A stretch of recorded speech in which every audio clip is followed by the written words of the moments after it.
చరిత్రలో ఎప్పుడూ లేనంతగా తీవ్ర విమర్శలు ఎదుర్కొంటున్నటువంటి ఎన్నికల వ్యవస్థ ఎలక్షన్ కమిషన్ తాజాగా మళ్ళీ పశ్చిమ బెంగాల్ కేంద్రంగా వాళ్ళ నిర్ణయాలు కూడా చాలా చాలా సంచలనంగా మారుతూ ఉన్నాయి. ఇప్పటికే పశ్చిమ బెంగాల్ ఎన్నికల చుట్టూ ఎన్ని లక్షల ఓట్లు తొలగించారు అని కొన్ని నియోజకవర్గాలను టార్గెట్గా చేసుకొని ఎన్ని ఓట్లు తొలగించారు, వీటికి సంబంధించి అటు సుప్రీంకోర్టులో చాలా వరుసపెట్టి పిటిషన్లు.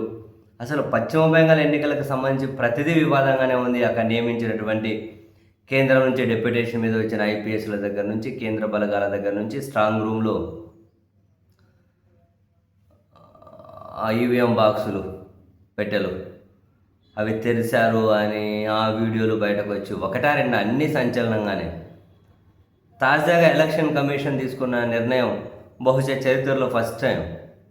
ఎక్కడైనా ఏమైనా కనుక వివాదాలు జరిగాయనో, ఒకటి రెండు చోట్ల ఆరోపణలు వస్తే ఒక స్పెసిఫిక్ పోలింగ్ స్టేషన్లలో రీపోలింగ్ నిర్వహిస్తూ ఉంటారు. కానీ తాజాగా పశ్చిమ బెంగాల్లోని ఫల్తా అనే నియోజకవర్గంలో మొత్తం ఆ నియోజకవర్గం అంతా రీపోలింగ్ జరపాలి అని ఎలక్షన్ కమిషన్ నిర్ణయం తీసుకుంది. ఈ నెల 4 అంటే రేపే ఫలితాలు రాబోతూ ఉన్నాయి. బట్ రీపోలింగ్ మాత్రం ఈ నెల 21 చేస్తారు ఆ నియోజకవర్గం మొత్తం. అంటే ఉప ఎన్నిక జరిగినట్లు భావించలేము.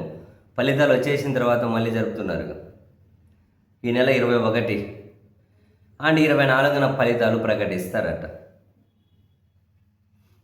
బహుశా ఎవరు అధికారంలోకి వస్తే వాళ్ళకి ఏమన్నా కనుక అది ఫేవర్ ఉంటుందేమో, అంటే ఎట్లా స్లైట్లీ ఎడ్జ్ అయినా ఉంటుంది. ఒక నియోజకవర్గం మొత్తం రీపోలింగ్.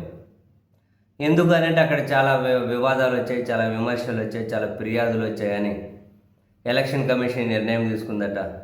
బహుశా దేశ చరిత్రలో ఫస్ట్ టైం రీపోలింగ్ నియోజకవర్గం మొత్తం జరపడం అని చెప్పి నెట్టింట కూడా పెద్ద ఎత్తున చర్చ జరుగుతుంది.